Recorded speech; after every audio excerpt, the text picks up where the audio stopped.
Here on the Daily Tea, we have interviewed Mel Stride, we have interviewed Rob Jenrick, and today we are going to interview our third contender for the Tory leadership. Who is it? It's Tom Tugendhat. Tom Tugendhat. My name is Tim Stanley. I'm Gordon Rayner. Welcome to the Daily Tea. Tom Tugendhat, welcome to the Daily Tea. How are you? It's good to see you. How are you, Tim? I'm very well. The first thing we always do is we have tea, and I need to ask you how you like it, and we have options. Because Camilla says that she once had tea with you and you served as a default option Earl Grey. That's right. Is that correct? That's absolutely correct, yes. So you prefer to have Earl Grey? I love Earl Grey, yes. Really? Okay, well, I'm going to pour you some now. Thank you. Can you remember which pot it's in, though? It's in the black one. Okay. Now, some of our readers will find this a bit strange. I mean, who prefers Earl Grey to regular Indian black tea? It's a little unusual. Where did you pick up this taste for Earl Grey? I picked up my taste for tea like this, actually, slightly weaker. We don't have lemon. Is milk okay? I don't take milk, actually, just black as it is. You just drink black Earl Grey? Yeah, I just drink black Earl Grey. Okay. In Afghanistan, actually, I used to drink an awful lot of black and green tea when talking to tribal elders, and I spent hours, because, of course, the reality in a country like that is it's so damned hot that you do most of your meetings, your actual meetings, from about 9, 10 o'clock at night through into the early hours of the morning. Wow. And people then sort of sleep, in the hottest part of the day, or rest during the hottest part of the day. And so I spent many, many, many nights in Lashkar, sitting around with the governor, listening to tribal elders telling stories about how their ancestors had or hadn't, done deals or gone to war with the Brits 100 years earlier, and why this meant that they should or shouldn't have a school or a road or a military unit based near them. Right. And drinking sort of black tea, weak black tea, and we're going to come back to this. This is very interesting. Grapes. I will ask, did you smoke heroin or opium at any point? Sorry, no, I didn't. You didn't? No. Okay. I mean, most people I would ask, did you smoke pot at university? But with you, it's did you smoke opium in Afghanistan? Yeah, I'm sorry I disappointed you. If you could have tea with anyone in history, who would it be? Oh, God. Alive or dead? Oh, crikey, the Actually, range is huge. Well, it is. I mean, look, I'd obviously love to drink tea with Jesus. I mean, I think that would be a remarkable opportunity. Although being a Catholic, I should probably say St. Peter, shouldn't I? We've asked that question to so many people, and they never say my wife. Let's talk about your biography, because some might describe you as the Lawrence of Arabia of your generation. You were born in 1973. Your father was a High Court judge, and your mother was French. You have an unusual surname. We were debating earlier this week how to pronounce it. Is it Tugendhat or Tugendhat? I say Tugendhat. My brothers say Tugendhat or variants of it. So I'm afraid even in the family, exactly. And what is the origin of the name? It's Austrian, in fact. My family, my grandfather came to Britain in 1921. He came from Austria. He was a Jewish Austrian migrant who came over, and his family, his brother and sister-in-law and his parents followed in the late 30s, and then the rest who didn't leave, I'm afraid, were murdered in the Holocaust. So it's an unusual name because, sadly, so many people who had it were murdered in fascist death camps. And the family converted to Catholicism, is that So my correct? grandfather converted to Catholicism in order to marry my Irish grandmother. Right. Okay. Anglo-Irish, actually, I should say. Her father was British. She was of an Irish family in Limerick, and her father was a British soldier serving in Ireland at the time, in the United Kingdom, of course. Well, your biography touches a chord with this moment in time, because you also studied theology at Bristol and went on to study Islamic studies at Cambridge, which included picking up Arabic in Yemen.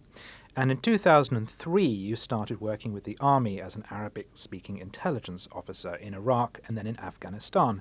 I found a good quote by Lord Richards, who recalled meeting you in Afghanistan, where you were a political advisor to the governor in the Helmand province. And he described you as bearded, almost turbaned, something straight out of the Great Game. Very brave, very conscientious, determined to do the right thing. You left the army and were awarded an MBE. You were elected to Parliament in 2015 for Tunbridge and Malling, now Tunbridge, and you served as head of the Foreign Committee and ran for leader in 2022 when you got 31 votes. You endorsed Liz Truss and not Rishi Sunak. Why?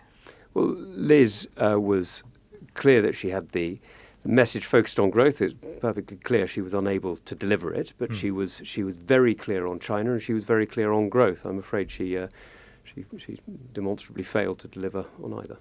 Why this lifelong interest in Islam? Well, it's really an interest in people. For me, the beauty of politics is you get to meet the most fantastic people. And one of the great things about being a Conservative MP is you get to talk to Conservative activists around the country. I get to go and speak at dinners and events around the whole of the UK, and you meet people who are doing just really interesting things. Conservatives tend to be doing really interesting things. And for me, that's the religion aspect is also part of it.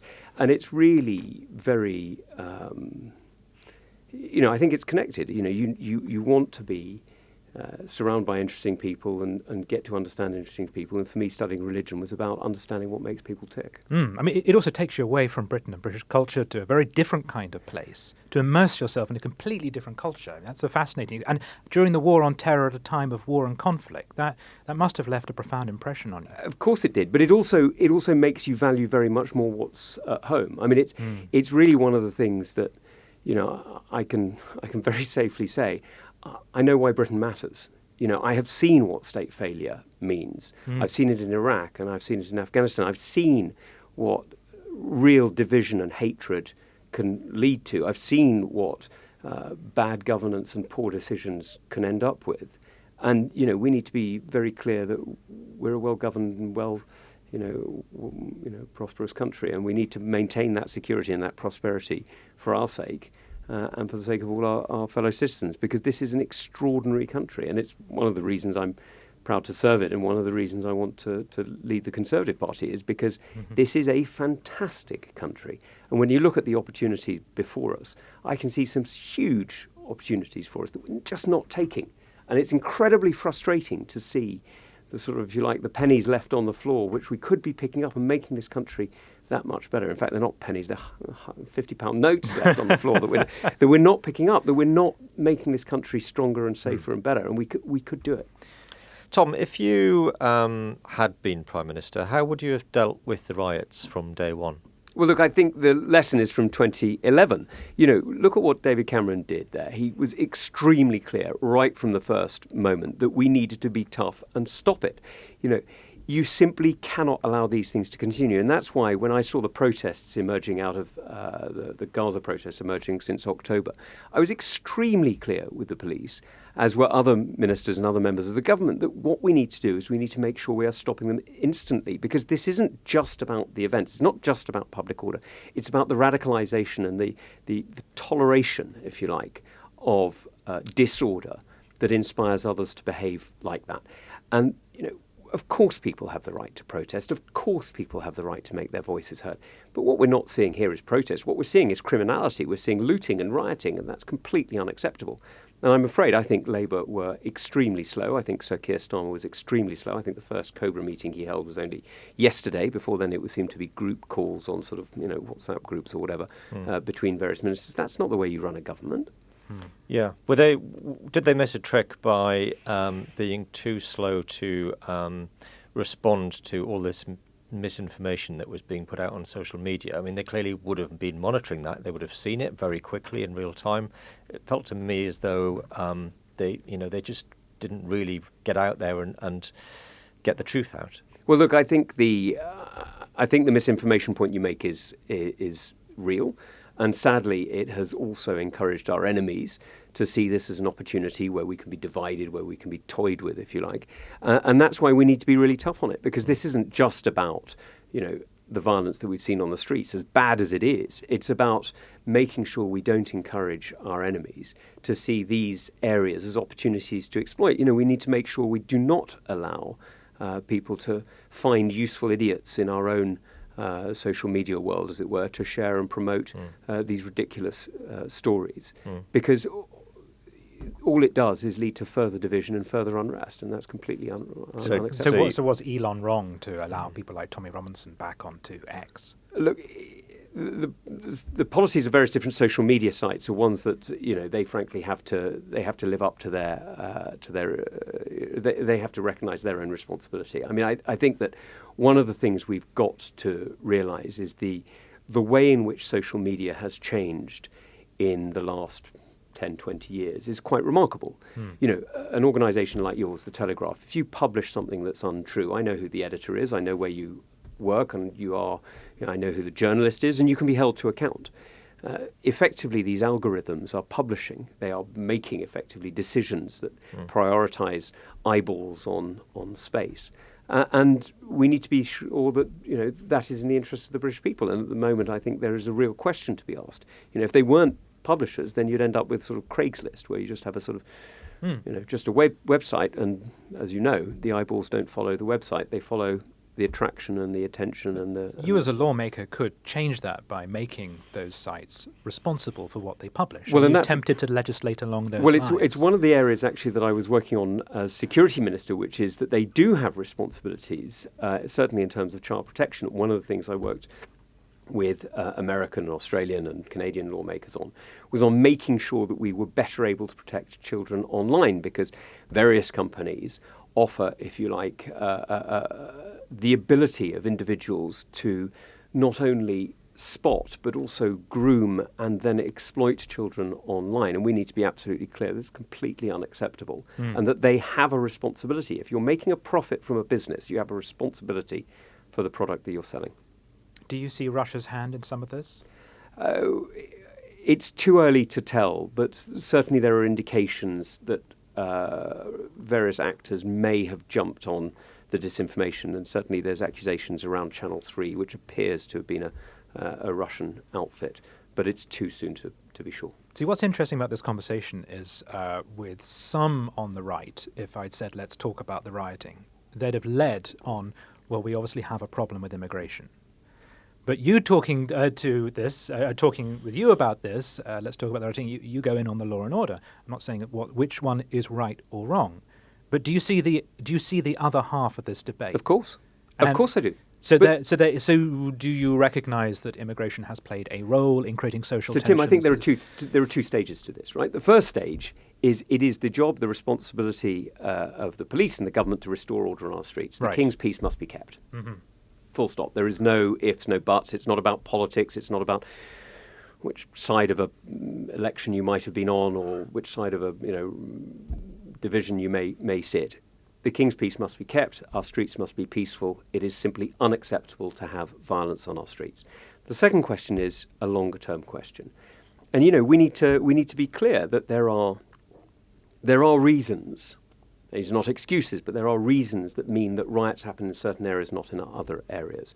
Why was there more unrest in certain parts of the United Kingdom than in other parts? And it's certainly clear that yes, migration is an element, but if you look at the statistics, it's quite clear that there are some areas where, in fact, many areas where these riots took place, the levels of joblessness have barely changed in 20 years. Now, that's also part of it. The fact that people don't feel that they have a stake in society, and as you'll know only too well, the expression, the devil makes work for idle hands. People need to have a stake in society, not just because it's good for them to have a job, but because it's good for all of us to feel that we have a role in our community. And that role can be in many, many different ways. Many people serve, as we saw during the COVID days, many people serve by working in a shop or serving in the community or working in care or working in transport. There are so many ways to be an active and fulfilled member of our society, so many different roles that people can have.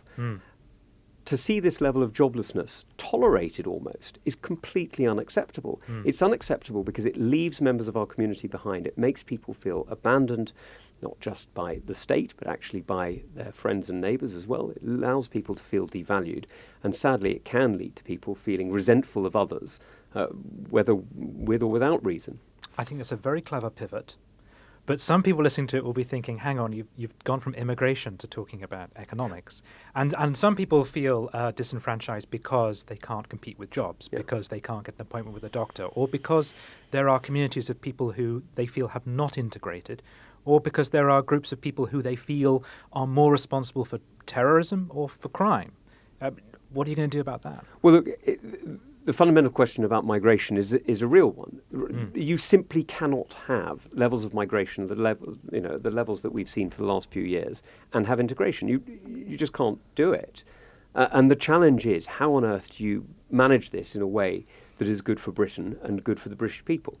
Now, that's where people have quite rightly set out that we can be much more open with very high-skilled migration scientists and so on, where it's much easier to integrate than with low-skilled migration. Of course, that's true. And we need to make sure that we are not allowing businesses to effectively cut the costs of employment by recruiting people from outside rather than training people from in. And that's where we've got to make sure that the balance works. And at the moment, we haven't got that balance right. I think that's quite clear. So would you put a cap on migration like Robert Jenrick says he'd like to? Well, I think there's various ways of looking at this. We've got 4 years of opposition to find the right answers, and I'm afraid we're going to have 4 years of Labour finding the wrong answers and making the situation worse. So what we've got to do is we've got to look really clearly at what is working around the world. And around the world, many people are trying different things. Singapore has one answer, Australia another, America another, Germany another, and so on. We need to look hard at all of the options and see what will work for Britain, because we need to make sure that we have, people have care and dignity in old age. So we have the right number of people coming into the care profession. We need to make sure that farmers are able to, harvest and pick fruit and all the rest of it. But that means, again, the right number of people coming in to help there if needed. But it also means looking really hard at social benefits and making sure that what we're doing is we're treating people with the dignity that they deserve and the respect that they should have, so that they're helped back into work, back into being a productive member of our community, and not just, as it were, parked on benefits and ignored. Yeah. Would you bring back the Rwanda scheme? Look, again, we've got 4 years, and I mean, you need a deterrent. That's quite clear. You do need a deterrent, and I'm afraid we're going to see that Keir Starmer's promises are worth, well, nothing at all, frankly, as he's going to be unable to deliver what he's committed to, because there is no deterrent. So you do need a deterrent. Now, in 4 years' time, 5 years' time, will that be Rwanda or will it be something else? I don't know. All I can say is other countries around Europe in particular are looking at deterrents. Italy is looking at Albania, as you know. Spain has been looking at other places. Denmark has been talking about some countries. And, we need to find a way that works for us. Now, we did have the Rwanda scheme. What will it be in 4 years' time? I'm afraid I can't tell you, but we need to use the time to find it. It's generally agreed that the Rwanda scheme probably won't work unless Britain leaves the European Convention on Human Rights. You have, in this campaign, said you would leave, but I want to play a clip. No, I said I was prepared to leave. Okay. Oh, well, okay, let's come back to that. Park that for a second. You're open to it. Yeah. But in 2022, you said the following in this clip. Would you leave the European Convention on Human Rights? No. That was a very soft no, but it was definitely a no. And that was talking in 2022 to Sophie Rayworth of the BBC. That was a one-word answer. Right. And the reason that I think that answer is valid is because that's not what I'm trying to do. Let me be quite clear. Since 2013, I've been arguing that we need to change the way we work within the ECHR. In 2013, I was talking about military operations overseas and the fact that we needed to opt out. Something, by the way, that Labour didn't do before Kosovo, before Iraq, before Afghanistan, and that left us subject to jurisdictions that, for example, France isn't. Now, France is also a signatory of the ECHR, so this has nothing to do with the ECHR. It's to do with our willingness to opt out. We didn't.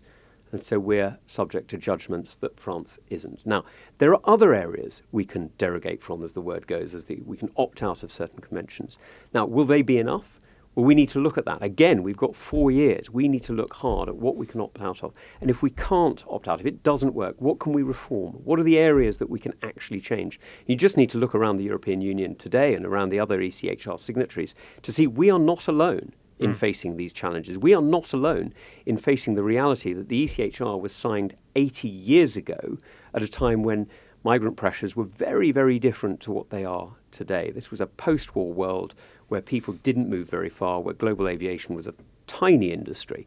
It was a very, very, very different world. Now, if we cannot get that reform, then we must be prepared to leave, because the simple truth is, the Sabbath is made for man, not man for the Sabbath. We need to be prepared to make sure every institution works to the benefit of the British people, and where they don't, I'm afraid we need to leave. And, frankly, I find it difficult to understand why that's particularly controversial. Should we be prepared to stay in institutions that don't work in Britain's interest? Yeah. Well, okay, some people will make a counter-argument that it works in our interest because it defends human rights. Well, British law defends human rights. I mean, in fact, we are one of the very few countries where if we were to leave the ECHR, it would make actually significantly less difference. After all, the ECHR was based on British law. It was written, as you know, by Douglas Maxwell Fyfe, who was then became a Conservative MP and Conservative Attorney General. I'm going to pretend I knew that. If Suella Braverman, however, were to appear in a helicopter and smash through this window, like the milk tray man, she would say that what you're saying is what Rishi Sunak said, that you're willing to do it. But unless you actually say, I am going to do it, we're just going to replay what Rishi went through, which is... I've demonstrated for more than 10 years now. So I first wrote that report for Policy Exchange in 2015. I wrote an update on it in 2013. I wrote an update for it in 2015, demonstrating that whenever I have come across challenges with the ECHR, I've either suggested ways to get round it or been willing to look at reasons, ways to leave it. But let's not pretend this is an easy choice. I'm afraid there's been too much easy politics of late. We need to be honest. There are real decisions that follow on from that. You cannot leave these organisations until you answer the questions about the Good Friday Agreement, about the Five Eyes intelligence sharing, about all the different ways in which our existing rules are tied into it. Now, that doesn't mean you can't leave. It doesn't mean you shouldn't leave, but you do need to answer the questions first. And I'm absolutely committed that if we need to leave, I will be prepared, both prepared to leave and prepared to make the legal changes necessary so that we leave in good order. Some people have expressed disappointment that you've said that because they feel that they wanted you to be the great liberal hope of this campaign. Sorry, I think that is liberal. I think it is absolutely liberal to be willing to defend the interests of the British people and to make sure that we're standing up for human rights in the UK. And if you're balancing the human rights of somebody who has murdered or committed rape in the UK and they're exercising that defence through the ECHR against the rights of the wider British population, then you're balancing human rights. Now, I guess I'm just checking that you're not cynically tacking to the right to win enough MPs and the members' support, and then once you get the job, you'll move back to the centre. I've been saying the same thing since 2013. And you've left yourself some wiggle room because you're saying I'm open to it rather than I definitely will do Tim, it. I've been saying the same thing since 2013, and the fact that some people haven't listened, well, I'm sorry, but I have been saying the same thing for a long time. In fairness to Tim, you say you've been saying the same thing, but you were asked about it, and you said no, that's not the same thing. Well, but Gordon, in one word answer, do I want to leave the European Convention? Well, you don't have to give a one word answer. I mean, well, but that was the.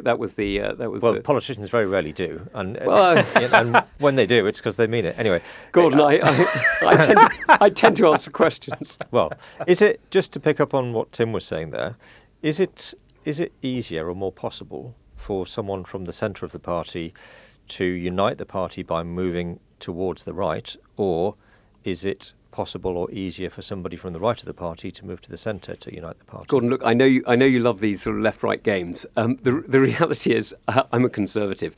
In some areas, people describe me as left. In some areas, people describe me as right. I didn't vote. Well, I didn't vote for the national insurance contribution rise. I voted against vaccine passports. I mean, what does that make me? The reality is, I'm just a Conservative, right? I am a Conservative who fundamentally believes in conservative values. I fundamentally believe that this country is best governed by Conservatives, and it's absolutely, in the interests of our country that we are ready, to win the next election. And that means that we've got to unite the party, or as you rightly say, we've got to unite the party. We've got to end the factionalism and the division.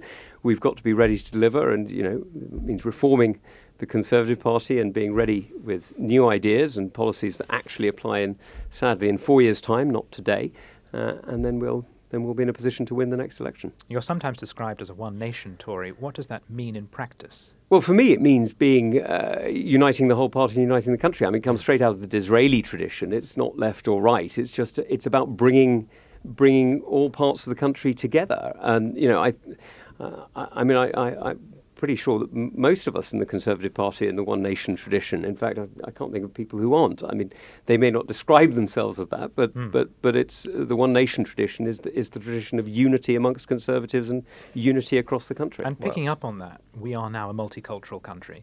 And I wonder if you're particularly well placed to speak to parts of it which might right now feel quite locked out with your understanding of Islam. Well, I certainly think that there are Conservatives across the United Kingdom in many different homes.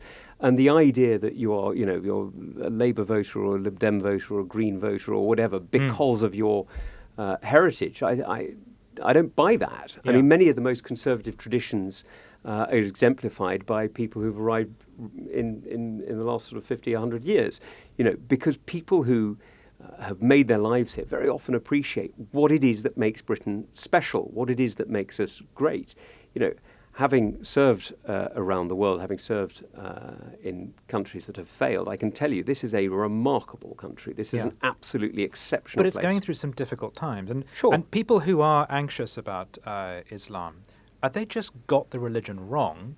Or is there something about Islam which does sometimes make it difficult for it to integrate into European democratic society? Look, I think there are, like all religions, there are different expressions of it. And there are some interpretations of Islam that are practiced, thank God they are in the minority, that are rejectionist, frankly, rejectionist of the modern world, rejectionist of the Western world, but actually also rejectionist of the reforms in the Middle East as well, in Muslim countries. I mean, if you look at some political movements within Islam, they reject the nation state. They argue that only the Khalif, the deputy of the Prophet, should be allowed to govern. They call for the overthrow of all the monarchies in the Middle East and all the different nation states. So it's not just us who's facing a challenge with this. The whole world is facing a challenge with elements of Islam that are posing a challenge to the world as we've built it. But in this country, is that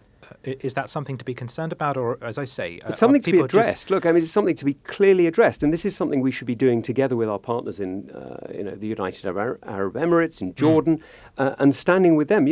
If you look at, for example, the fact that in the United Arab Emirates, if you want to preach Friday prayers, for example, you need to be licensed by the government. You need to be an imam licensed by the state. The same is true in Jordan. The same is true in almost every Muslim country. Of course, you wouldn't do that. We don't have that tradition here. No.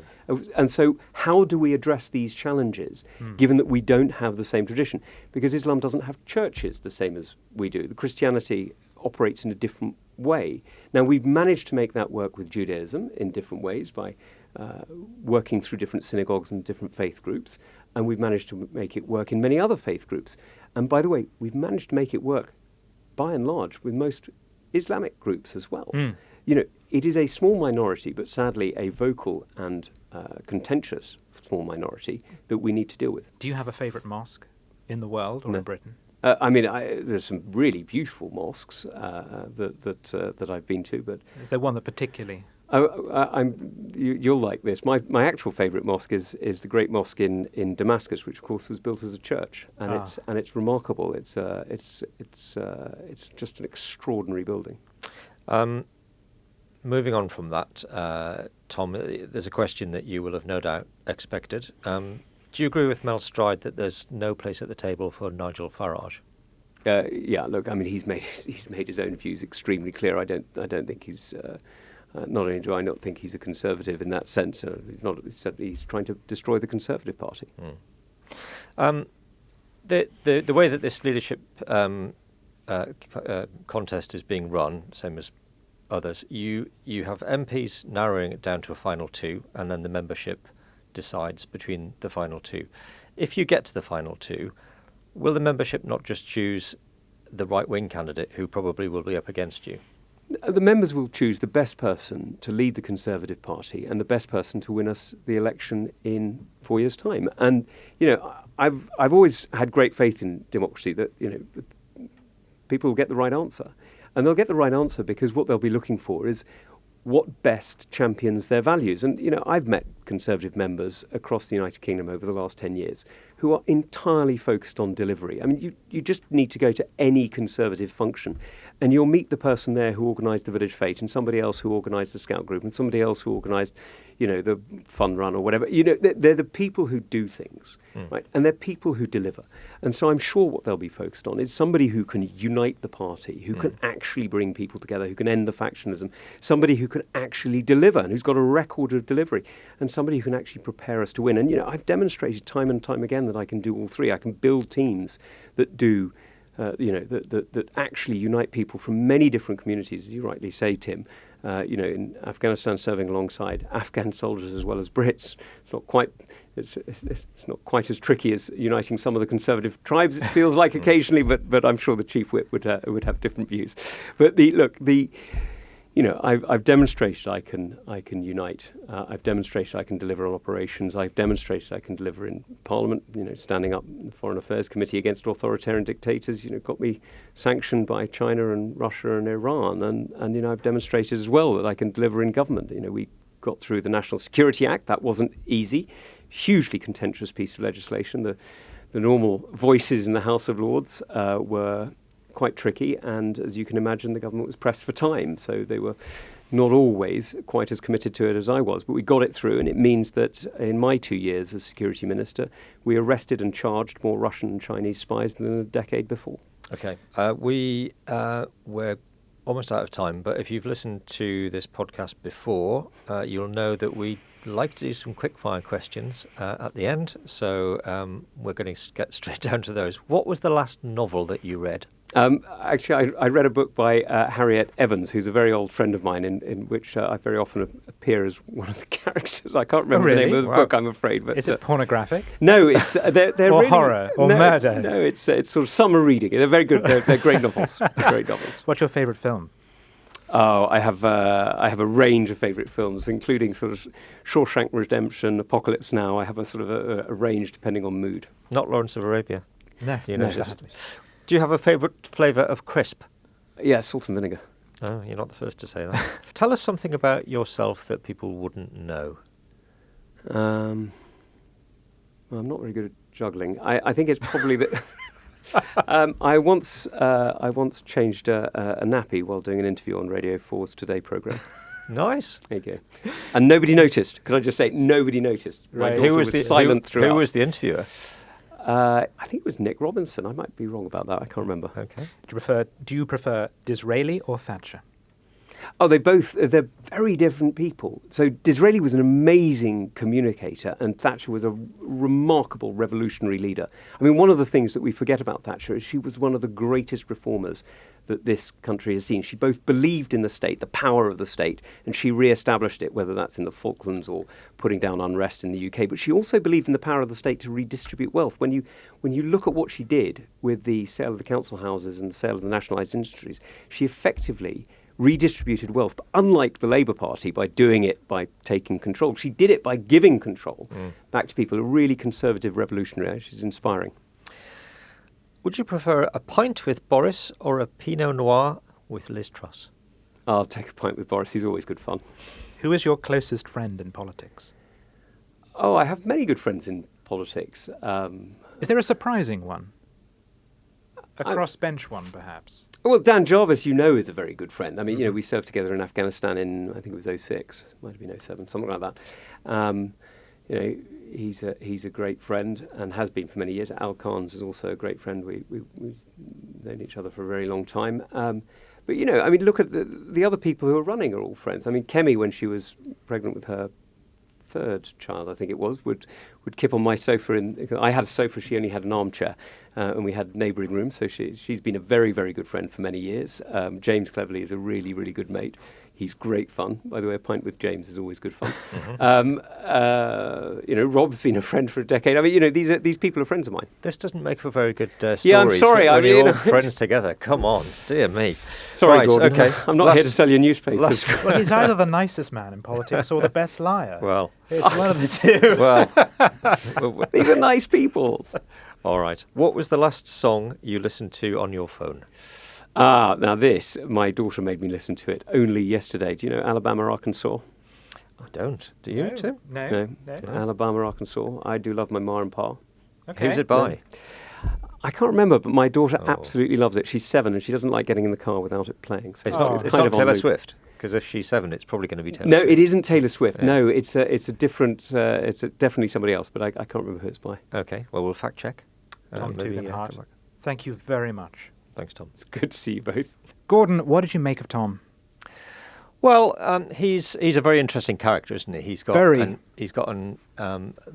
interesting backstory, and I thought that his comments, your sort of debate with him about religion was fascinating. I don't think that we'll have anything like that from any of the other candidates. It's really important about him, right? Yeah. Given yeah. what we're going through in our history right Yeah. now, that here's a man who really understands Islam and has travelled across the Middle East and North Africa. It Sure. really makes him stand out. Yeah, I think so. I think that I'm not sure that I quite agree with him on his ECHR stance. He's very adamant that he hasn't changed his opinion.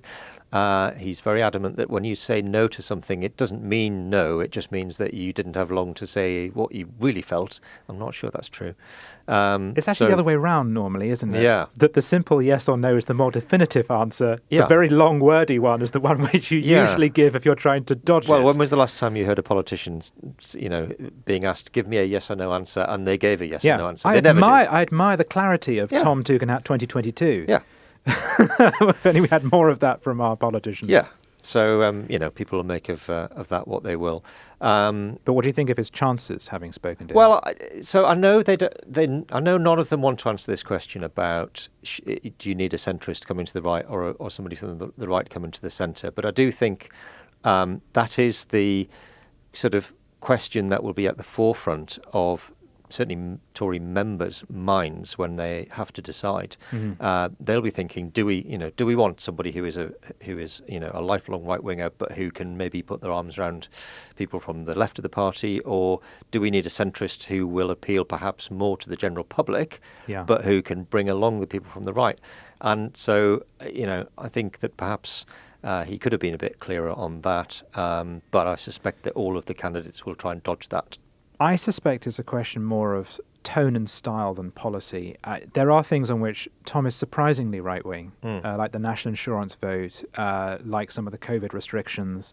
He did back Liz Truss, as he mentioned, and he's pushing this ECHR thing. It's more a question of the perception. He is the choice if you think that the Tories need to reach out to the centre ground, which means there is an alternative strategy out there, which is the Kemi or Rob Jenrick strategy of saying, no, we need to re-attract the reform voters back in. So I think that's, whoever's in the final two, my gut tells me it's going to be two candidates who reflect that debate. Yeah, I think so. I think it'll be, well, we asked him that, didn't we? I think it will be a right-winger against somebody who is a centrist. So I'm guessing maybe it'll be Tom or James Cleverly or Mel Stride, perhaps, against a Kemi or a Priti Patel or a Robert Jenrick when we get to the final two. And it kind of feels like that same old question again for the Tory membership. Do they elect somebody that they love usually because they're quite right wing, or do they elect somebody who perhaps can win a general election further down the line because they appeal more to a broader base of people?